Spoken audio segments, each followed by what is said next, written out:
Times right here. Welcome, everybody. I'm JD. And I'm Gail. And you're tuned in to Gail Force. From deep inside Bunker Foxtrot, located somewhere under the swamps of Central Florida, it's Gail Force. Well, how you doing today, Gail? Doing pretty good. Today, I'm really excited. That's great. Why are you excited? Season 8 of Game of Thrones starts tonight. Final season, right? You betcha. Well, you know what? I actually read an article about the Game of Thrones, and their take was it's a great, I guess, advertisement for capitalism. Oh, yeah. Because it shows how the world was without capitalism. Oh, okay. You know, the poor were treated as the poor stayed the poor. So, you got put that on. Oh, hang on. Let me get you the Gods of Thrones. Yeah, that has to do with all, because in the Game of Thrones, there's the fire god, there's this god, there's that god. Okay. Because of the seven kingdoms and stuff, there's different gods. I haven't seen it in a while, so I need to get back into it. But yeah, it's a pretty good show. I enjoyed it. I mean, I liked it because it really showed how life was back then. It was nasty. Oh, it was brutal. It's brutal. Yeah, it just, Human life wasn't worth nothing unless you were like they said back then, if you were born poor, you were going to die poor. And the only way you got rich was you were either born wealthy or you stole it. You stole it, or you got pretty much kind of like how you married into money and stuff like that. Pretty much how democratic socialism works. Correct. You're either born into wealth or they steal it from people. Mm-hmm. Like Bernie, my good man Bernie. I can't wait till he gets elected, but I feel bad for him. Everybody's giving him hell. Here's a guy who started from nothing and now he's a millionaire. Right. A socialist millionaire. I can't figure it out. Mm-hmm. I just wonder if he ever feels bad stealing money, and making all these millions of dollars off the backs of the poor people. I mean, right. Give Bernie a break. He worked hard for it. He had to write a book, and have it published. He has changed some. Some. Okay.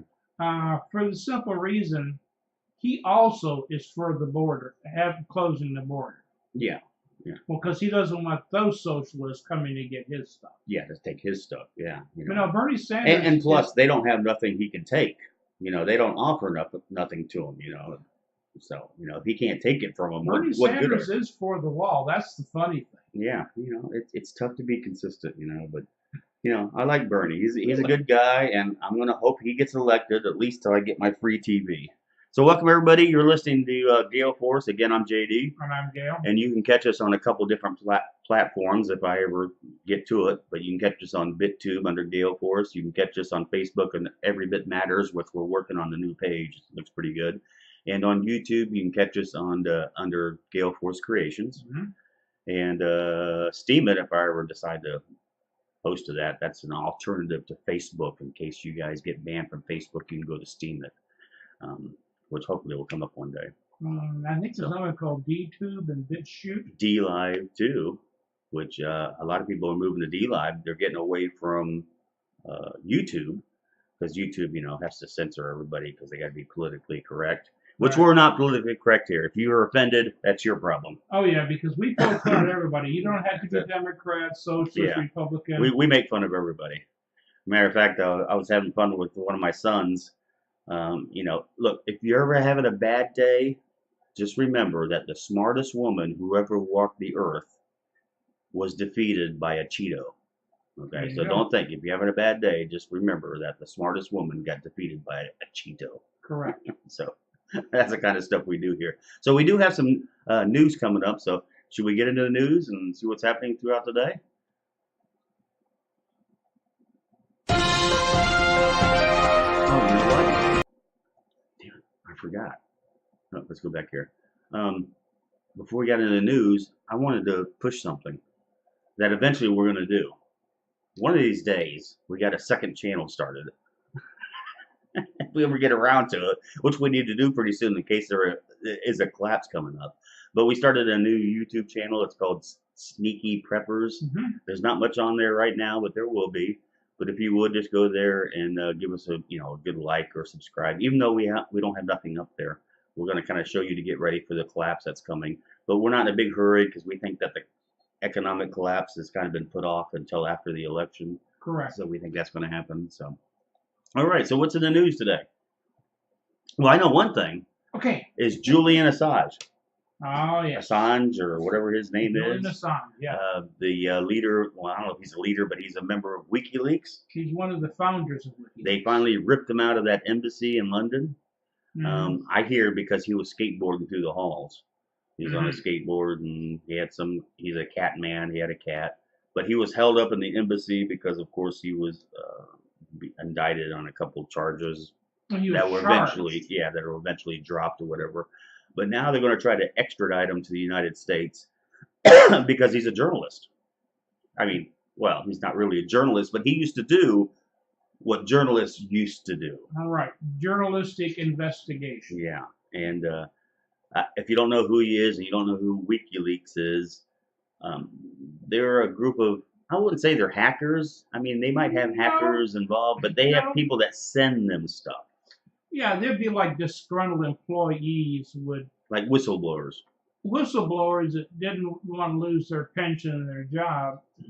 They would down stuff onto a USB drive and clandestinely get it to the people at WikiLeaks. And then they would take and sift through it to make sure there was no names of anybody there. And then they would... The whistleblowers or whatever. Yeah, they would publish the information. A lot of the information was... You know, what's funny about it is at one time, both parties loved WikiLeaks, and then all of a sudden both parties hate WikiLeaks. You know, it's again, like I always say, it's tough to be consistent. But here's a guy that was just releasing information about the government. And I don't know, there's a lot of people out there that don't remember Watergate or never went through Watergate, but Watergate was a bad time in our history here, where the administration was doing some illegal stuff. And we actually had journalists back then. I don't know if they were really journalists. I mean, I don't call the two guys, I won't even mention their names. Investigative reporters. Yeah, they were pretty much given the information, but they reported on what your government was doing. Well, that's what Julian Assange and WikiLeaks is doing. Is they're kind of releasing information about what your government is doing, but now both parties hate this guy because he released bad stuff on both parties. Right. And bad stuff about everybody. But Julian Assange has been arrested. He's been pulled out of the embassy, and now there's going to be a fight trying to get him over to the United States to where we can put him on trial. Right. And I guess they're going to. It's probably drummed up charges because he really didn't do nothing. He just handled the documents. Right.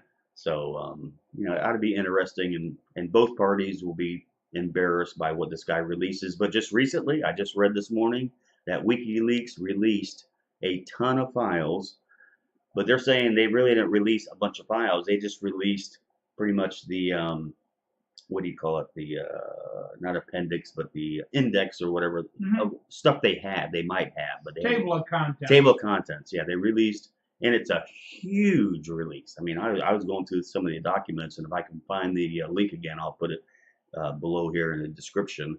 But I imagine now that he's arrested, that WikiLeaks is going to start releasing a bunch of documents that might be embarrassing for the federal government, both the Democrats and the Republicans. So they might want to watch what they do with Julian Assange. I can pretty much think that maybe they might not try to extradite him, because if it gets to court and they start releasing some stuff, could be pretty bad. Here's the part that's fun. And we like funny here. They've never said that any of it was false. Oh, that's true. They've never said any of the information was false. Yeah, unlike the media, which does fake news a lot, what he releases was documents that they actually have. Right. Yeah. And it's pretty embarrassing for the government. So yeah. So well, that's the latest news, and we'll see what happens with Julian Assange. The main question now is what happened to his cat. Right. He used to have a cat, and there's been no word on the cat. Oh. So if anybody knows what's going on with Julian Assange's cat, you know, as being animal lovers, we'd like to know that. Right. You know, kind of like if we were doing a where in the world is Carmen Sandiego? Yeah. Yeah, where in the world is whatever the name of his cat is. Right. What else is in the news? There's just so much, it's unbelievable. Well, one thing I want to get into, and I think I got a picture of it here, is, hang on, let me look, because there it is. Any idea what that is? Looks like the eye of the tiger. That apparently is the first picture ever of a black hole. Okay. And Well, I it's, don't know if it is or not. yeah, pretty much. I'm pretty sure this is the first picture of a Are real. you sure?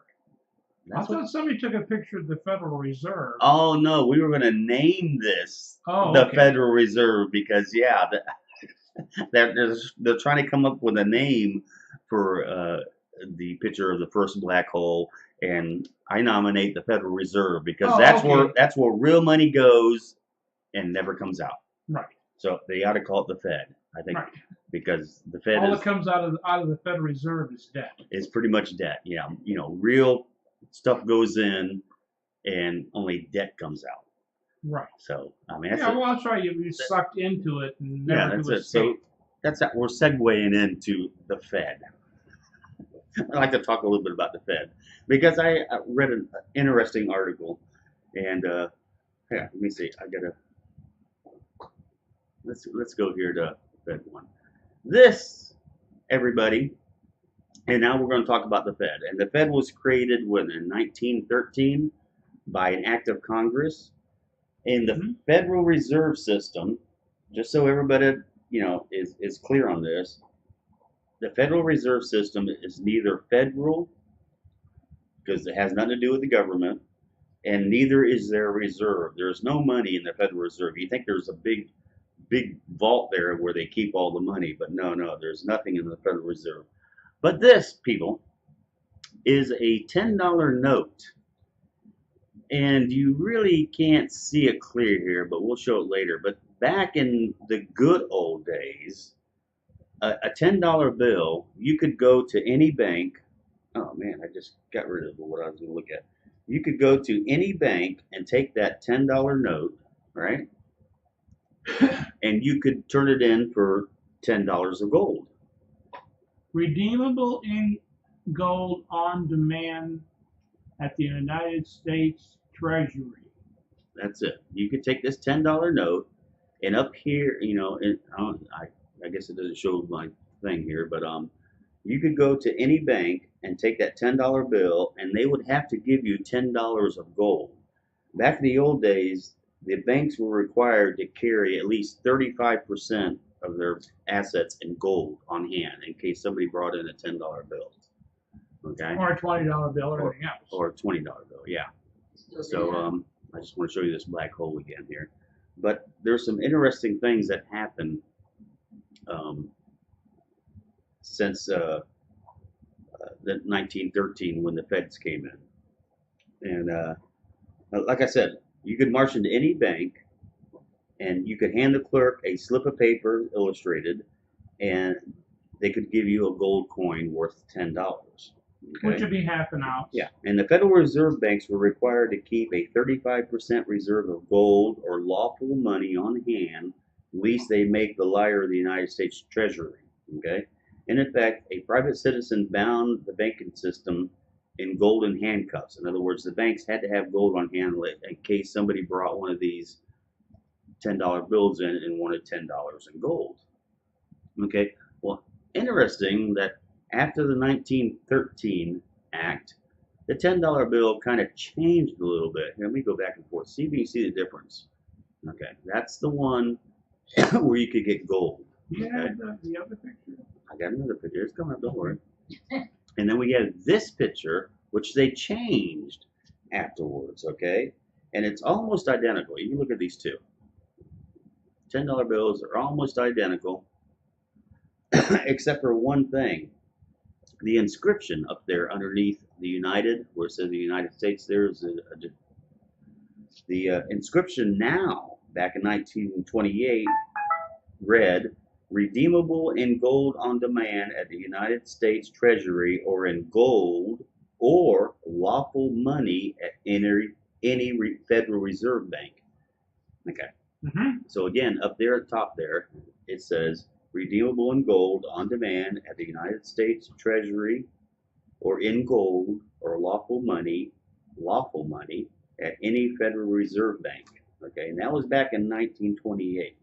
Okay, but now, all of a sudden, if you go to the 1950 version, oops, oh, I don't have the 1950 version. Oh, man. Okay, well, we'll pull this up. Here it is. Okay, here's the first one.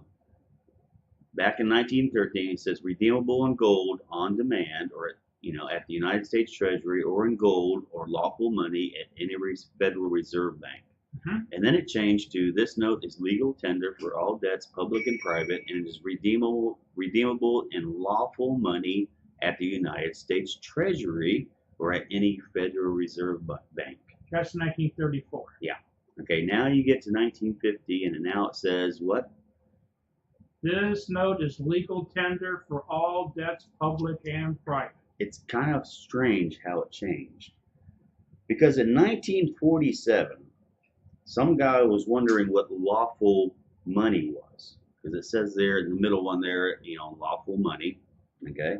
So in 1947, a certain gentleman, a man by the name of A.F. Davis, dispatched the following note to the United States Treasury accompanied by a $10 note.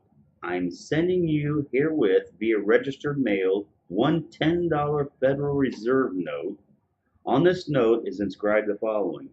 This note is legal tender for all debts, public and private, and is redeemable in lawful money at the United States Treasury or at any Federal Reserve Bank. In accordance with this statement, will you please send me $10 in lawful money? Okay. Well, the acting treasurer, M.E. Slidey, responded, Dear Mr. Davis, receipt is acknowledged of your letter of December 9th with the enclosure of a one $10 bill reserve note. In compliance with your request, two $5 United States notes are transmitted here within. And so Mr. Slidey began chasing his tail. In other words, he sent a $10 note in, hoping to get $10 in lawful money, and he got two $5 Federal Reserve notes back. They refuse to say what lawful money is. Okay. According to the Constitution, lawful money is gold and silver. That's what we're getting at. In exchange for his $10 note, Mr. Davis was mailed two $5 bills bearing the same pledge to redeem in lawful money. But this Davis fellow would not be so easily shooed away. He returned one of the $5 bills, once again demanding lawful money in exchange. Finally, Mr. Slidey, who was running the Fed, threw up the sponge. Dear Mr. Davis, you are advised that the term lawful money has not been defined by the federal legislation. It first came to use prior to 1933 when some United States currency was not legal tender, but could be held by national banking associations as lawful money reserves. Since the Act of May 12, 1933, as amended by the Joint Resolution, it makes all coins and currency in the United States legal tender, and the Joint Resolution of August 27th provides for the exchange of United States coin or currency for other types of coin and currency. The term lawful money no longer has such special significance. The $5 United States note received with your letter is returned here within. So, beginning in 1963, all promises to redeem in lawful money were stricken from the United States currency. And that's what we have today. So I guess really what the Fed is saying is there is no lawful money. I mean, well, not under the Federal Reserve, there isn't, no. Yeah, so, at one time your money was worth something. It was worth gold. You could take it back. Gold and silver. Yeah, and back then inflation was held in check because the banks had gold. It was covered by real assets. Yeah. And then since the government created the Great Depression in the 1930s, that's when everything pretty much changed, and they had to start getting off the gold standard because there was no way, because there was not enough gold to go around. They were printing so much money to try to get out of the Great Depression. That's when the first quantitative easing actually occurred. that they couldn't control it with gold. So they slowly had to devalue the money. And that's what it is right now. The dollar used to be worth 100 pennies. You remember the old movies? You could watch old movies, old westerns. A kid would go in with a penny and he could walk out with a handful of candy. Well, can you think of anything you can buy with a penny now? I don't think there's anything you can buy for a penny. I think all pennies are good for is on scratch-off tickets to take. Pretty much that's it. So since the Federal Reserve came into the act here, your dollars used to be worth 100 pennies. Now it's worth about 6 pennies. And that's why things cost so much more. I don't think it's worth that much. Well, I'm giving it the benefit of doubt. Is, you know, because we did that before. Remember we did that slideshow about gold and gold coin and all that. Well, the Federal Reserve is just a big black hole. You know, it's destroying our money. Well, they don't. All they issue is debt. Just debt. Mm-hmm. And everybody believes that debt is an asset. Debt is debt. Yeah. As a matter of fact, that's another thing I'll put in the description. If you're watching on YouTube, please give us a like or subscribe to our channel. But I'm gonna put a link to Mike Maloney's The Hidden Secrets of Money, because he explains it really good on how the Fed is just stealing the wealth from America. Everybody said that there's wealth inequality. It's because of the Fed. Oh yeah. Yeah. Well, several episodes ago we did gasoline. Yeah. And a silver coin. I should have had that ready for 1964 and today. Mm-hmm. It just shows you how your money is worth less and less and less. Right. It's not that gas is worth $3 a gallon. Yeah. It just takes more of your dollars to buy it. It's more of the debt-based currency called the U.S. fiat dollar. Yeah. And we just wanted to put that, I just wanted to kind of let everybody know. Let's pull this up again. This is how your money has changed over the years. Let's point that way. At one time, your money was worth something, and then they said it was still worth something, but you might be able to use it for something else. And now, if you look down there, oops, your money is pretty much worthless. It's just a piece of paper. Yeah. Okay. But another thing is, it kind of brings us to today, where most of our banking is done digitally. Mm-hmm. Okay. How many people out there do you keep any cash in your wallet? Not many people pay cash anymore.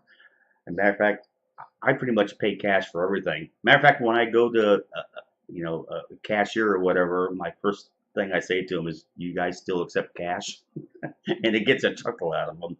And the government is trying to get us away from cash. Now, why would they do that? Why would the government get us away from cash? I mean, right now, everything's either done by auto pay, or you take out that little, I think I got one here in my wallet.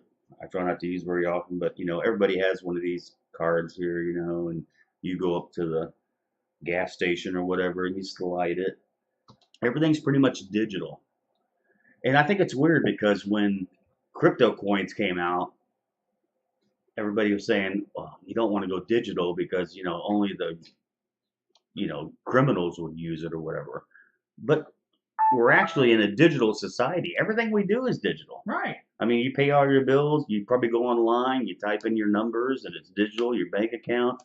You go, your checks automatically deposited, Everything's done digital, and the reason that the governments are trying to get everybody to go digital is because it's easier to steal your money. If you have cash on, talk about it being a cashless society. A cashless society. And it really is, because if you go to the gas station in the morning, everybody's in line. You get a cup of coffee and a donut or a burrito or whatever, and you'll find that 9 out of 10 of the people are taking something and they're swiping their debit cards and all this kind of stuff. Or taking their phone and waving it in front of the thing to pay or whatever. Right. I hardly ever see anybody use cash. That's why I always say, when I go up to somebody, you take cash, because I try to pay in cash.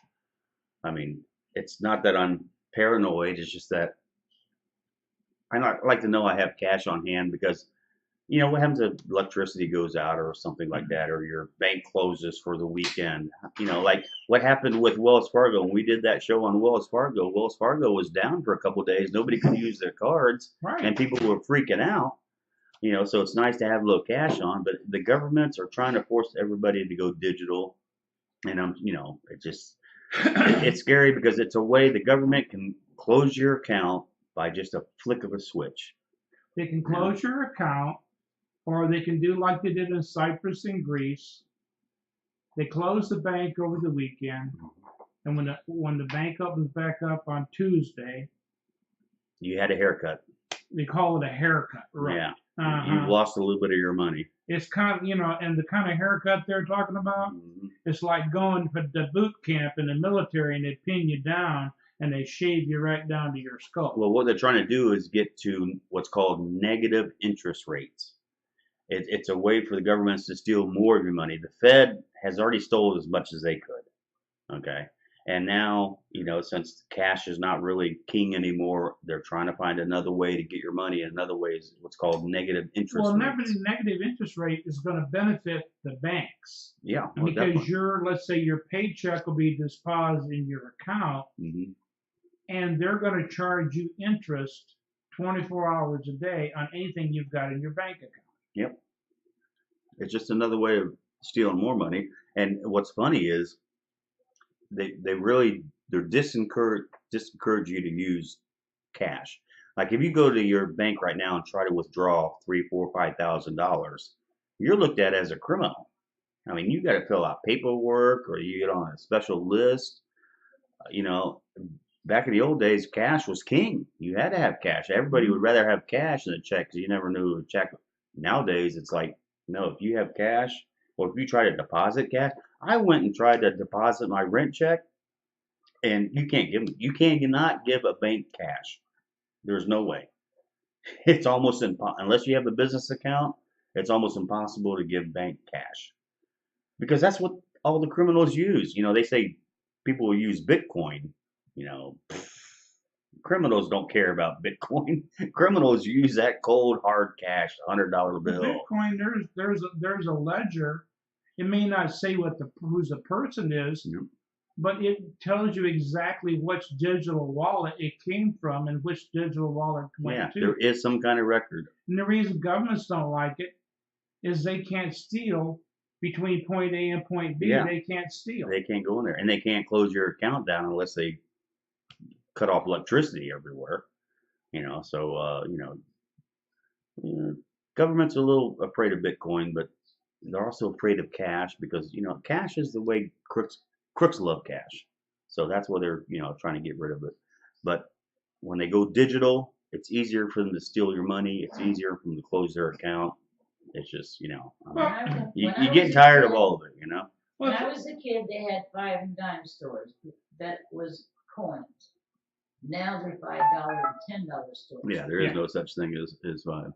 All right, we're getting close to the end of the show already, which is hard to believe. So let's see if we can't get into. I don't know if there's any crypto news going on. Is there any crypto news in the world? Really? No. Okay. Well, real quick, It's stable. That's about it. Is it still above $5,000?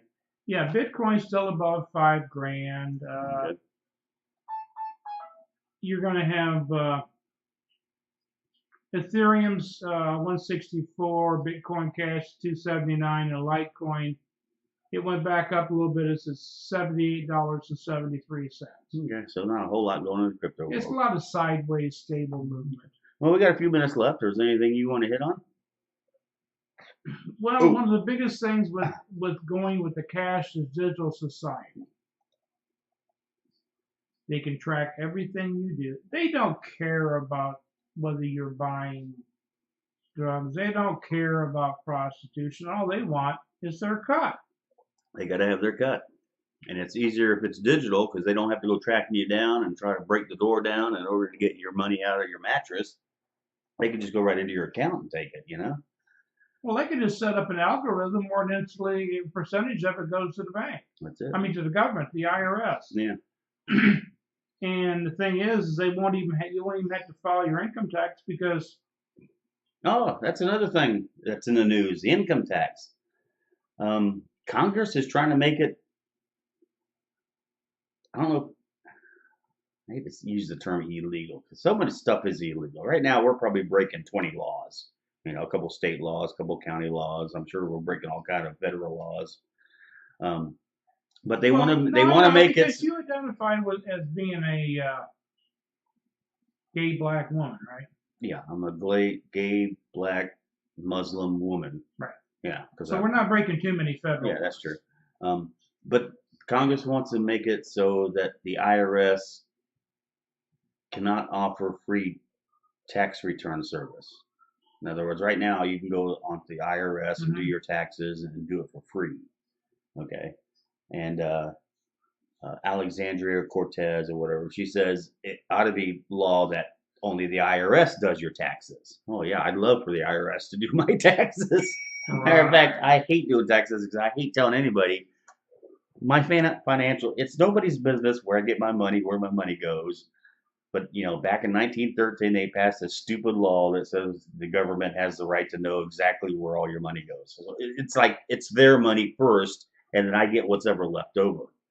But they want to pass a law to where you can't get a free tax return. You have to go through TurboTax, or you have to go to some accountant or whatever to do your taxes, which is just another reason to do away with it. It's another control factor. Yeah, another why does Congress get to choose what businesses get to do?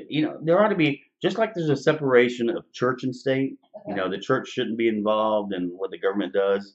The government shouldn't be involved with what the economy does. Why do we allow a bunch of freaks up in Washington tell us how to run our businesses? I just can't get it. There's a lot of guys out there that says, well, the government needs to make sure it's a fair deal, fair playing, even playing ground or whatever. But it's not the government's business to be in business. They ought to be out of the economy. How is it taking my money and give it to somebody that's sleeping beside a dumpster? How is that fair? And how does that make society any better? I mean, that's a whole nother show because we're pretty much running out of time. But okay, I talked about how up in Seattle, yeah, that they were doing this stuff. They pretty much lost Seattle. Well, Portland are trying to get people to be policemen because Portland is as bad as Seattle, and over half the police force has given a notice they're going to go find a different job. Yeah, because they can't enforce the law. They're told to look away from minor infractions. And when you look away from minor infractions, they get to bigger infractions. And bigger. Yeah, it's ridiculous. Oh, and while we're there talking about Seattle and the Northwest, real quick, immigrants going to sanctuary cities. Should we help sanctuary cities? I mean, absolutely. Why did they become sanctuary cities? So they could help the illegal immigrants and be kind to them. And President Trump is doing a favor and says, look, if you're a sanctuary city, we'd love to send you immigrants. They'll bus them there so that they don't have any health problems or injuries. Sounds like a great idea. If you have a sanctuary city and we're having a problem at the border, maybe we ought to just send all the immigrants up there to, San Francisco and Houston. Oakland and Houston, and send them to sanctuary cities where they'll be safe. And but all of a sudden, they seem to have they don't want to do that. They're kind of like pushing back and saying that's racist to send undocumented immigrants to their sanctuary cities. Well, what good is it to have a sanctuary city if you won't welcome these love bundles of people, So we're going to end it on that. We have to because we've already, gone a little over our show. But maybe we'll do that later on to do another show about these bundles of love going to sanctuary cities. It'd be a good way to show just how kind we are in the United States. Yes. Again, if you would, give us a like down below here and subscribe to our channel, and we'd really appreciate it. And again, you can catch us on YouTube at Gail Force Creations. You can catch us on BitTube under Gail Force. And if you would, just give us a subscribe and a like. We'd love it. There you go. And we'll do it again next week. All righty. Don't forget to check out our Facebook page. It's called Every Bit Matters. People. Always. And cheers to all. Cheers. Cheers.